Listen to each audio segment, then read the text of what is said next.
हरिओम। आत्मवंदन मित्रों, आज हम बहुत ही महत्वपूर्ण टॉपिक पर विचार करेंगे,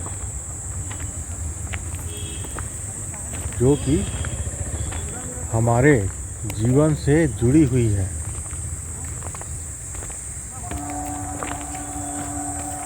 मनुष्य अशांत है, मनुष्य बेचैन है, क्योंकि उसके व्यक्तित्व की बहुत सारी परतें हैं और उन परतों में वह अलग अलग आयाम में द्वंद्व में और विरोधों में पड़ा रहता है। पौधे हैं,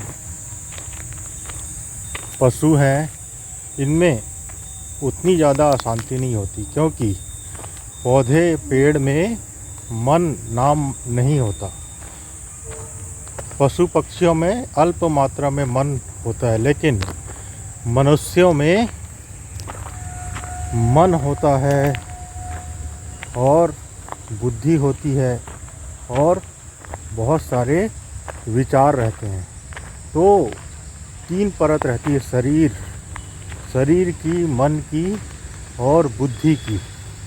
और तीनों में आदमी मनुष्य जो है वो द्वंद्वग्रस्त रहता है, क्योंकि शरीर की कुछ अलग मांगें रहती है।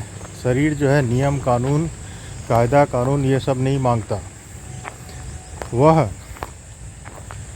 वह तो सिर्फ स्वच्छंद भाव से जीना चाहता है, लेकिन मन उसे रोकता है, समाज उसे रोकता है कि यह गलत है और यह गलत है करके। और फिर मन में भी बहुत सारे प्रॉब्लम रहते हैं, मन के भी अपने रोग रहते हैं।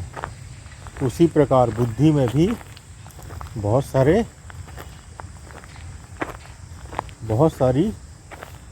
द्वंद्व रहता है, बहुत सारे विचार रहते हैं जो घुमड़ते रहते हैं। तो तीनों में हमेशा द्वंद्व होते रहता है। तो मनुष्य जो है विक्षिप्त रहता है।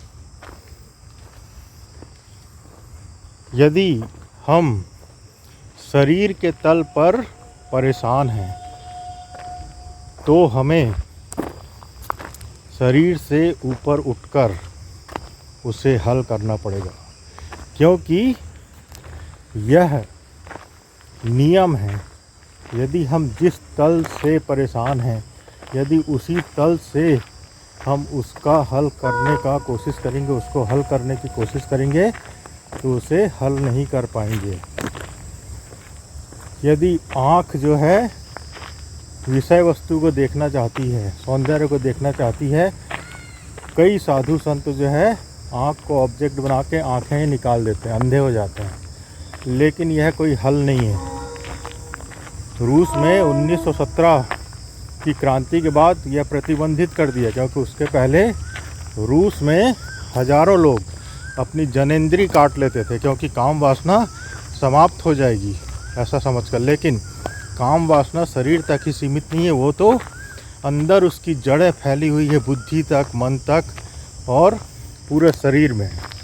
तो जिस तल से हम कोई भी समस्या को हल करने की कोशिश करेंगे, तो वह उस तल में समस्या हल होगी ही नहीं। उसके लिए हमको ऊपर उठकर उस समस्या को हल करना पड़ेगा।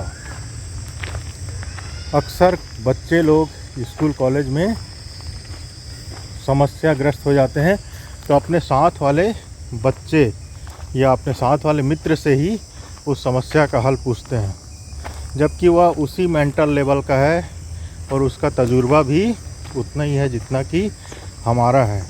तो वह अपने हिसाब से ही बताएगा उसका हल, और समस्या वहीं के वहीं रह जाएगी, बल्कि और उलझ सकती है। तो मेरे कहने का मतलब यह है कि जिस भी चीज़ से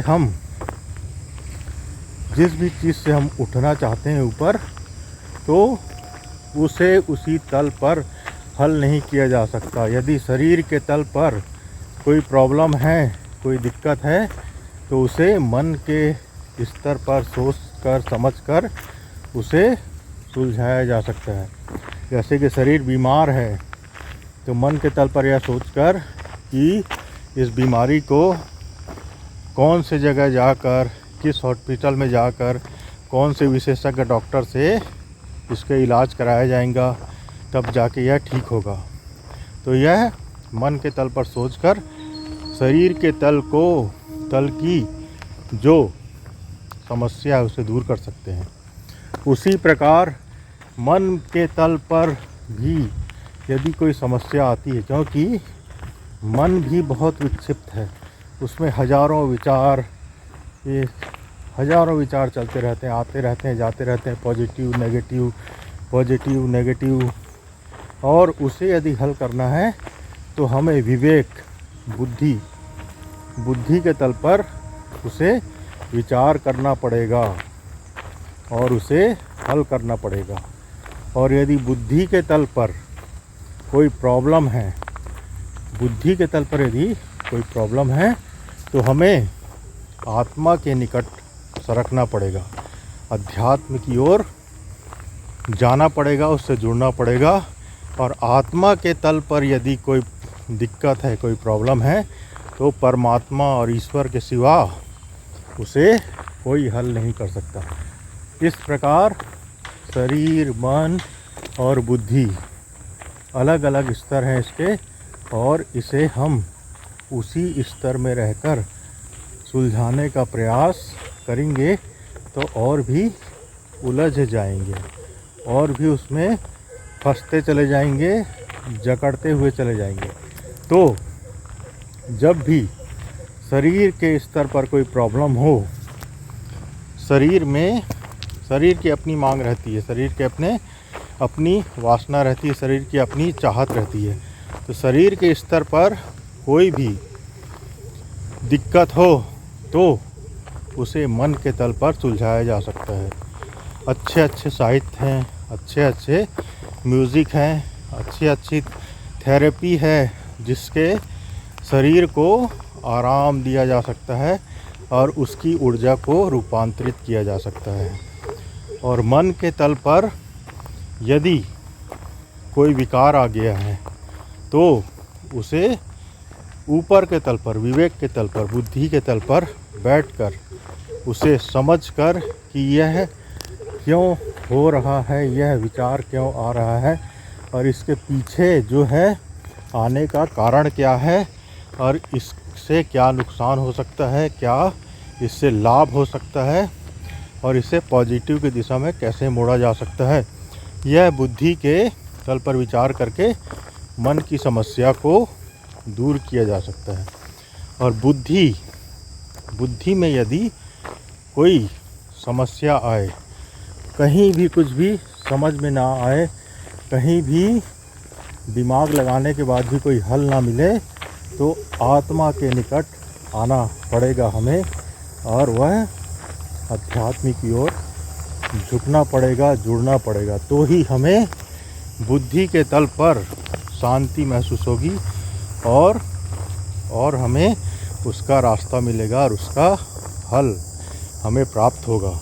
तो मित्रों, हम जहाँ भी हैं और जिस भी समस्या से जहाँ भी से उठना चाहते हैं, तो उससे अगले का स्टेप, उससे ऊंचे का स्टेप को तलाश कर उस पर काम कर हम अपनी समस्या से मुक्त हो सकते हैं और विवेक जागृत कर सकते हैं हर स्तर पर। क्योंकि विवेक हमारे शरीर में छुपा हुआ एक बहुत बड़ी शक्ति है, बहुत बड़ी पावर है। यदि उसके सामने कोई भी समस्या टिक नहीं सकती। यदि हम अपने जीवन को विवेकपूर्वक, होशपूर्वक जिए और हर काम, हर कदम उठाने के पहले उसमें अपनी जागृति और होश को जोड़ दें, तो हम हर समस्या से ऊपर उठते चले जाएंगे। इस वीडियो में जो भी बोला गया उस पर विचार करेंगे मित्रों, क्योंकि यह वीडियो छोटा ज़रूर है, लेकिन इसके जो सूत्र हैं आज के वो बहुत ही महत्वपूर्ण हैं। उन पर विचार करेंगे तो इसके और भी आयाम खुलते चले जाएंगे। बहुत बहुत आभार, धन्यवाद।